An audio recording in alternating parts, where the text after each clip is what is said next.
Hello students, आप सभी का हमारे चैनल ओम मैथ्स क्लासेज में मैं हार्दिक अभिनंदन करता हूं। आज हम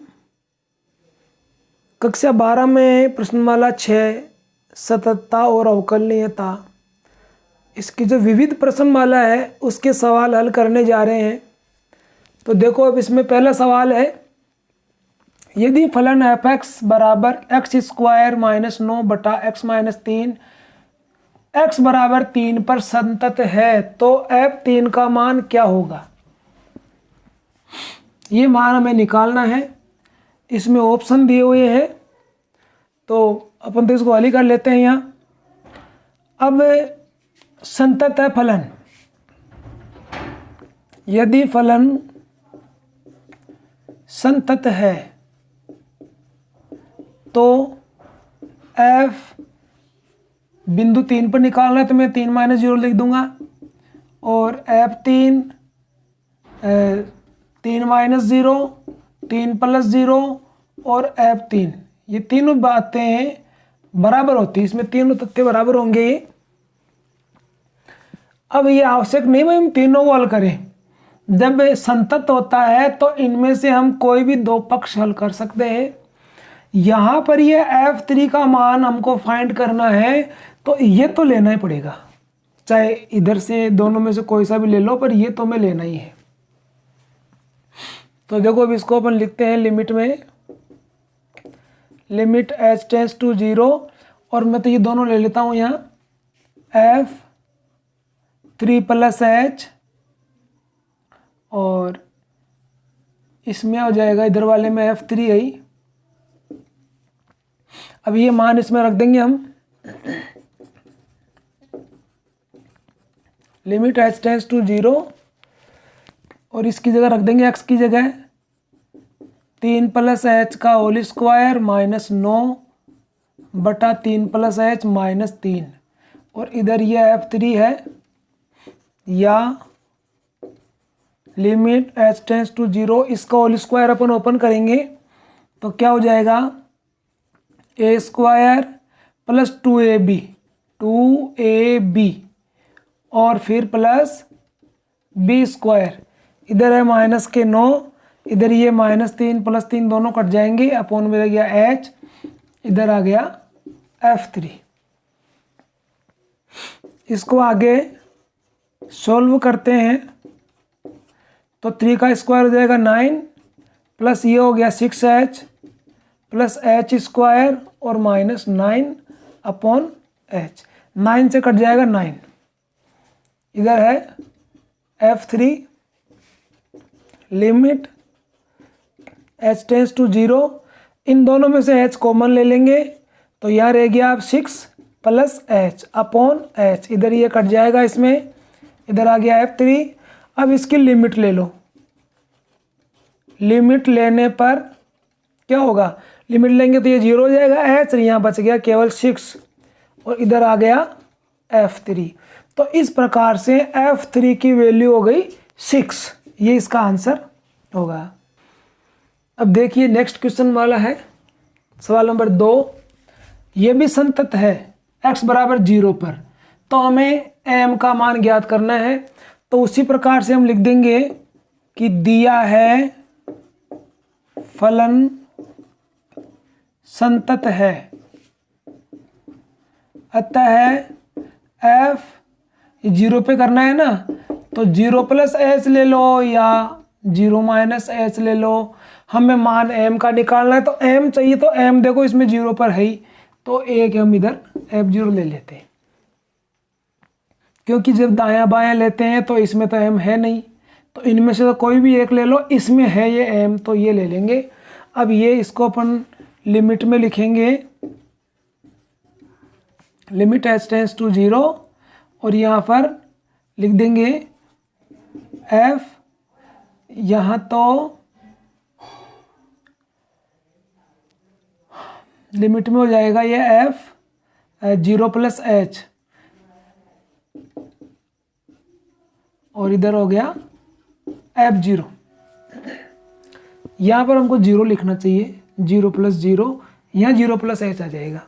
जैसा कि सभी सवालों में लिखते आए हैं। लिमिट h टेंस टू 0, अब ये रखेंगे इसमें तो क्या होगा, साइन 3 और ब्रैकेट में यहाँ आ जाएगा 0 प्लस h, और अपॉन में x है तो यहाँ पर भी आ गया 0 प्लस h। इधर आ गया f0 का मान है m, f0 का मान है m। अब देखिए आगे स्क्रॉल करते हैं अपन, या लिमिट h टेंस टू 0, ये हो गया साइन 3h अपॉन h। अब यहाँ पर क्या है कि ये जो हम एक फॉर्मूला हमने यूज में लिया है हमेशा,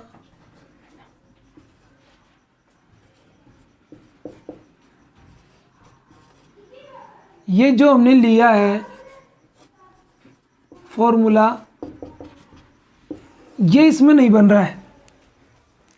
तो ये बनाने के लिए हम क्या करेंगे, इसमें यहाँ पर 3 से गुणा कर देंगे और यहाँ अंश में भी 3 से गुणा कर देंगे। अंश व हर में यहाँ 3 आ रहा है ना, ये इससे मिलाने के लिए 3 से गुणा करने पर, या limit h tends to 0 sine 3h upon 3h, और ये जो 3 है अंश और हर वाला वो हम यहाँ लगा देते हैं। इधर आ गया m, अब इसका मान हो जाएगा 1, ये लिमिट लेने से इसका मान 1 हो जाएगा, और गुणा में 3 है ही तो बराबर m, तो m बराबर हो गया 3, ये m का मान होगा। अब सवाल नंबर 3 में देखिए, ये भी सतत है तो k का मान ज्ञात करना है। तो अब इसमें भी वही काम करना है हमें, दिया है फलन x बराबर 0 पर सतत है, अतः इसको भी अपन लिख देंगे f0। अब जहाँ 0 पर ही करनी है तो 0 प्लस 0 बराबर f0, क्योंकि 0 में है k का मान ज्ञात करना है। तो एक तो दाएं बाएं में से ले लेंगे, एक ये फलन 0 पर ले लेंगे। अब स्क्रॉल करते हैं आगे, लिमिट में लिखते हैं इसको, लिमिट h टेंस टू 0, तो ये हो जाएगा f0 प्लस h, इधर f0 हो जाएगा। और अब ये देखो हम इसमें रखते हैं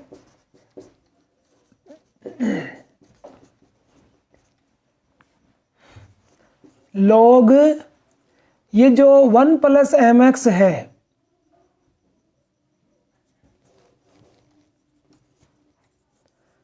यहाँ पर हम 1 प्लस m और x की जगह 0 प्लस h रख देते हैं।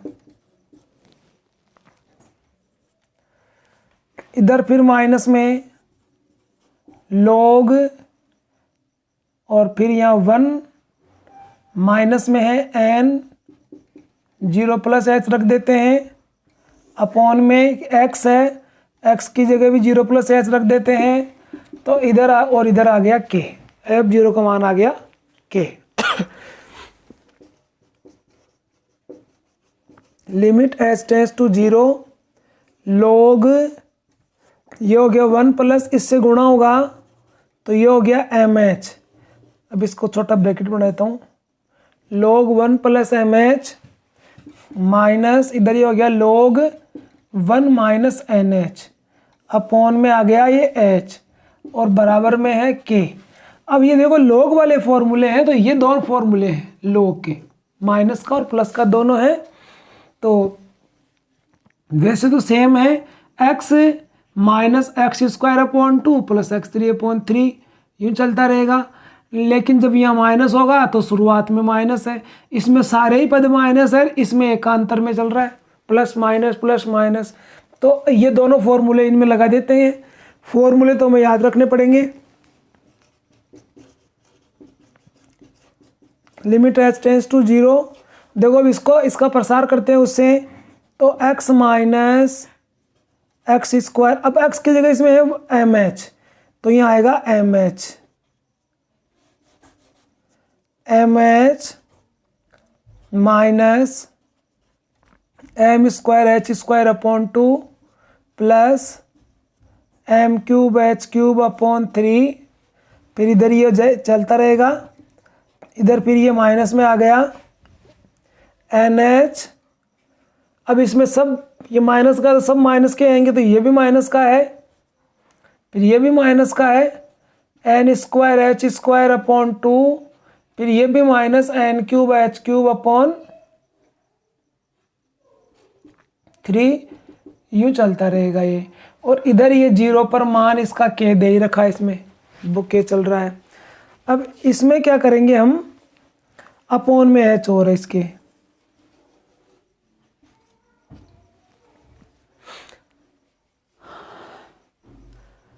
अब इसमें देखिए हम h कॉमन ले सकते हैं और इसमें भी h कॉमन ले सकते हैं।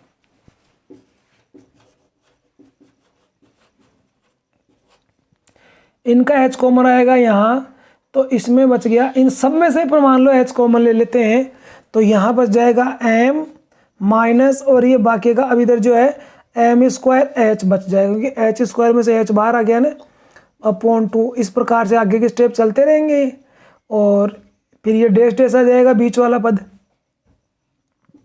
और इसमें ये माइनस है तो यहाँ पर भी ये माइनस इससे गुणा होगा तो ये प्लस हो जाएगा, और h हमने ये बाहर कॉमन ले ही लिया तो ये हो गया n, फिर यहाँ हो जाएगा प्लस एन स्क्वायर एच।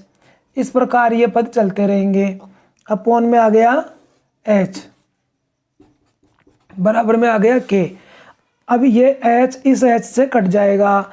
अब जब हम इसकी लिमिट लेंगे तो ये जो स्क्वायर m, ये सब स्टेप 0 हो जाएगी, ये सब 0 हो जाएगी ये, और यहाँ केवल m बच जाएगा और यहाँ केवल n बच जाएगा। तो यहाँ लिख देता हूँ मैं, लिमिट लेने पर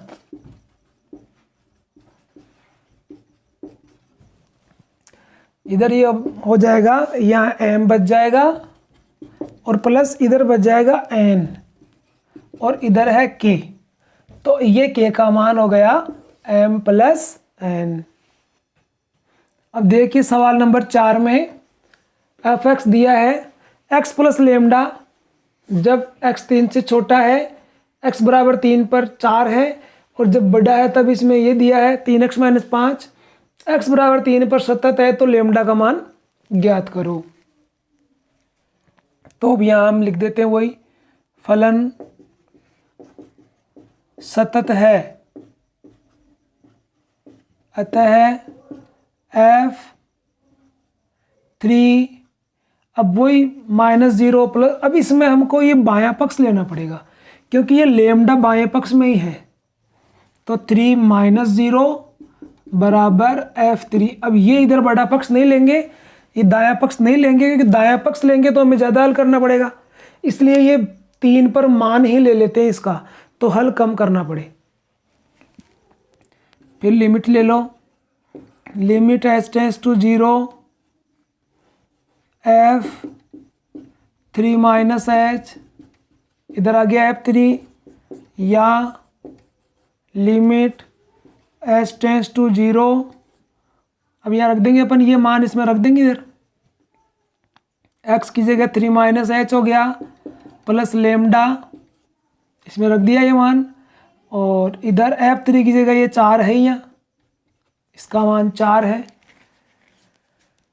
अब इसकी लिमिट लेंगे जब क्या होगा,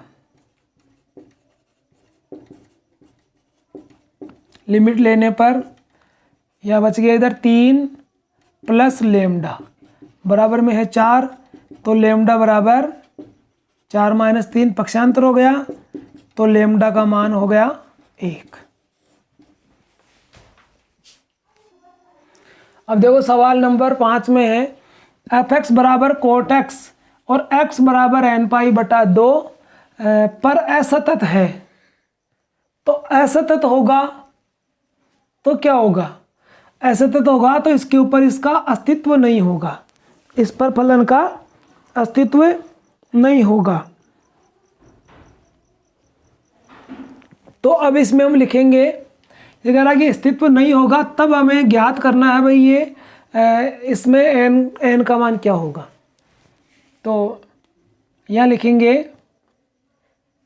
x बराबर n पाई बटा 2 पर। तो अब इसमें लिखेंगे एफ एक्स रख देंगे अपन इसके अंदर, तो x n पाई अपॉन 2। अब इसमें दाएं बाएं पक्ष की जरूरत नहीं है, अपन ऐसे इसमें लिख लेते हैं कोट n पाई अपॉन 2, ये हमने इसमें रख दिया।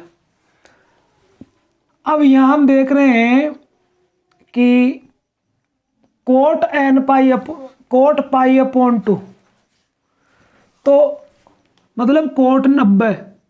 अब कोट 90 का मान कितना होता है, 10, जो 10 जीरो का मान है वो इसका मान होगा। अब 10 जीरो का मान है 10 जीरो का मान है 0, तो इसके हिसाब से देखो हम इसमें ये कोट 90 बराबर देख रहे हैं तो इसका मान, लेकिन अब इसके हिसाब से तो क्या ये नहीं हो रहा, लेकिन यहाँ क्या लिखा है कि ये असतत है। तो असतत है तो हम क्या करते हैं, इसके अंदर इसको लिखने में थोड़ा सा आ गया है, इसको घुमाते हैं और इसको लिखते हैं n बटा 2 और पाई, और इसको इधर से थोड़ा लिमिट रूप में लिखते हैं, लिमिट लगा करके लिमिट x की जगह हमने रख दिया n पाई अपॉन 2 और फिर इसके अंदर रख रहे हैं। तो अब देखो यहाँ ये हो गया कोट 90 की जगह पर कोट पाई हो गया है, कोट पाई। तो कोट पाई का मतलब हुआ कि जो 10 90 का मान है वो 10 जीरो पे आता है। अब 10 90 का मान होता है अनंत, वो आ जाएगा कोट 0 पे, और कोट 0 वाला ही कोट पाई पे जाएगा मान। मतलब कोट 0 का मान अनंत है तो इधर कोट पाई का मान भी अनंत होगा। तो इसने कहा है, सवाल वाले ने कहा है कि ये असतत है, तो हमें इसको असतत के रूप में बना करके लेना है, इसलिए हमने इस पाई को अलग कर दिया। तो अब यहाँ लिख देंगे, अब इसका मान हो जाएगा अनंत, इसका मान अनंत है, मतलब ये अपरिभाषित है। अब ये अपरिभाषित कब होगा, ये चीज़ हमें लिखनी पड़ेगी, जब n बटा 2। अब n का मान मैं यहाँ रख दूँ, n का मान रखूँ यहाँ 2, तो 2 से 2 कट जाएगा, 1 आ जाएगा। n का मान रख दें अपन 4, तो 4 बटे 2 हो जाएगा, तो ये हो जाएगा 2 पाई। तो इस प्रकार ये चलता रहेगा, अर्थात n belongs to z। n जो n बटा 2 है ना, ये n बटा 2 हमें पूरा ही z में से लेना है। अकेला n रखने पर देखो, ये अकेला n रखने पर 2 पर भी हो रहा है, 4 पर भी हो रहा है, लेकिन मैं अगर यहाँ 3 रख दूँ ना, n बराबर 3, तो फिर ये 3 बटा 2 हो गया, और 3 बटा 2 का मतलब फिर इसमें पाई अपॉन 2 का रूप निकलेगा, ये पाई अपॉन 2 बनेगा फिर इसमें, और पाई अपॉन 2 बनते ही तो फिर ये असंतत नहीं होगा। इसलिए n की जगह n बटा 2 को ही लो, तो यहाँ लिखेंगे यह है तभी होगा जब ये n बटा 2 पूरा का पूरा ही हम z में से लेंगे। z का मतलब है पूर्णांक संख्याएं लेंगे, प्लस माइनस से कोई मतलब नहीं है, प्लस माइनस तो दोनों ही चलेगी इसमें, लेकिन ये z होना चाहिए, पूरा अंक होना चाहिए। तो मतलब यहाँ पर 1 पाई भी हो जाए, 2 पाई, 3 पाई, 4 पाई, तो ये पूरा n बटे 2 की जगह ही हम रखेंगे। अतः n बटा 2 का मान z होगा, ये z में से लेना पड़ेगा हमें। अब सवाल नंबर 6 में देखो, f(x) का मान है x और मोड x के उन बिंदुओं का समुच्चय होगा जिन पर वह अवकलनीय होगा। तो अवकलनीय, अब यहाँ पहले अपन इसको लिख सकते हैं, f(x) को लिख सकते हैं f(x) बराबर ये x है। अब ये जो है ना, एक बार तो माइनस x हो सकता है और एक बार ये प्लस x हो सकता है, मतलब 0 से छोटा 0 से बड़ा दोनों हो सकते हैं इसमें। तो अब इसमें हम क्या लिखेंगे,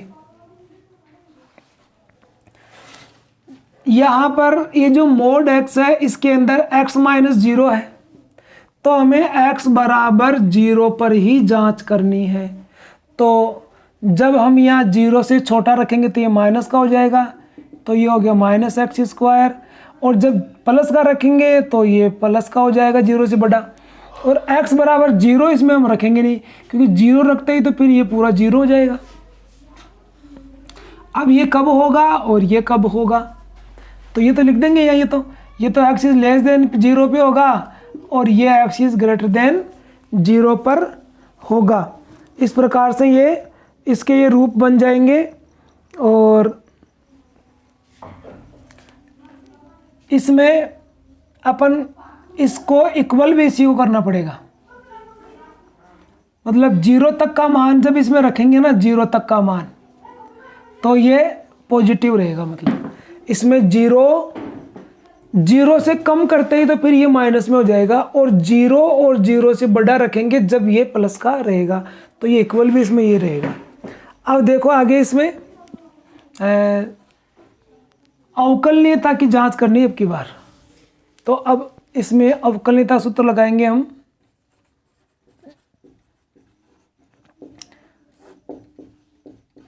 अवकलनीयता के लिए f डैश 0 माइनस 0 बराबर f डैश 0 प्लस 0 होना चाहिए। अब इसको लिमिट में लेंगे, लिमिट h टेंस टू 0 और f 0 minus h minus f0 upon में भी आ जाएगा यहाँ माइनस का h, इधर लिमिट h टेंस टू 0 और ये हो गया f 0 plus h minus f0 upon h। ये हमारी अवकलनीयता के फॉर्मूले हैं। अब इसके अंदर देखो आगे हम इसमें रख देंगे मान, बायां पक्ष वाला तो इसमें रख देंगे और दायां पक्ष वाला इसमें रख देंगे, तो ये हो गया माइनस का एक्स स्क्वायर है, तो माइनस यहाँ 0 माइनस एच स्क्वायर रख दिया, फिर यहाँ f0। अब f0 पर मान ये क्या है, देख f0 का मान इस पे लेना पड़ेगा हमें, बाएं पक्ष में तो ये ले लिया। अब जो f0 है वो तो इक्वल में लेते, तो इक्वल में यही है, तो यार इसमें रख देंगे अब की बार मान, तो यह रख दिया यहाँ 0 माइनस एच हमने इसकी जगह रख दिया, और इसके स्क्वायर है। ये माइनस, इसमें तो माइनस क्यों आया, क्योंकि इसके पहले माइनस था। इसमें माइनस क्यों आया, क्योंकि यहाँ सूत्र में माइनस है, और अपॉन में ये हो गया माइनस एच, इधर लिमिट एच टेंस टू 0, और अब इधर रख देंगे। अब इधर देखो 0 प्लस एच है, मतलब दाएं पक्ष में है, तो इसमें रखेंगे 0 प्लस एच का स्क्वायर माइनस f0 है, तो ये भी दाएं पक्ष में रखा जाएगा। अच्छा, इसमें एक चीज़ यहाँ पर ये जो है यहाँ पर 0 लिखा है, तो हमको ये 0 ही रखना है इसकी जगह, 0 माइनस एच नहीं, यहाँ हमें 0 ही रखना है, क्योंकि जब यहाँ 0 माइनस एच था तो हमने 0 माइनस एच रख दिया था इसमें। अब ये 0 है तो 0 रखना पड़ेगा, इधर भी ये हो गया। अब ये 0 है तो ये रखेंगे इसमें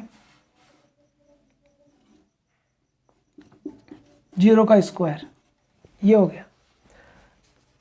अब क्या होता है इसमें, लिमिट एच टेंस टू 0, ये माइनस है, इसका स्क्वायर करते ही हो गया एच स्क्वायर, इधर ये तो 0 हो ही गया, माइनस का एच, और इधर लिमिट एच टेंस टू 0, और ये हो गया एच स्क्वायर, ये 0 हो ही जाएगा अपॉन एच। अब इस एच से ये कट गया और इस एच से ये कट गया, माइनस से माइनस कट गया।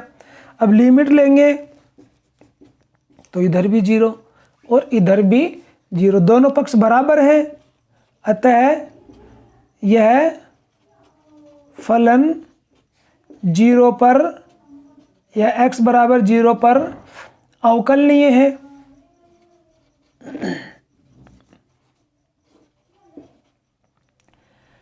अब ये 0 पर अवकलनीय है, तो लेकिन हमें क्या है कि हमें तो ये इन अंतरालों का जवाब देना है कि ये कौन से अंतराल में है। अब ये 0 पर अवकलनीय है, अब आप थोड़ा सा इनकी समीक्षा करें, इन पे ध्यान दें। ये क्या कह रहा है कि 0 और अनंत जीरो से अनंत इन्फिनिटी है, इधर छोटा ब्रैकेट है। छोटे ब्रैकेट का मतलब है कि इसमें जीरो शामिल नहीं है, अर्थात ये जीरो नहीं होना चाहिए, जीरो के बाद में अवकलनीय है।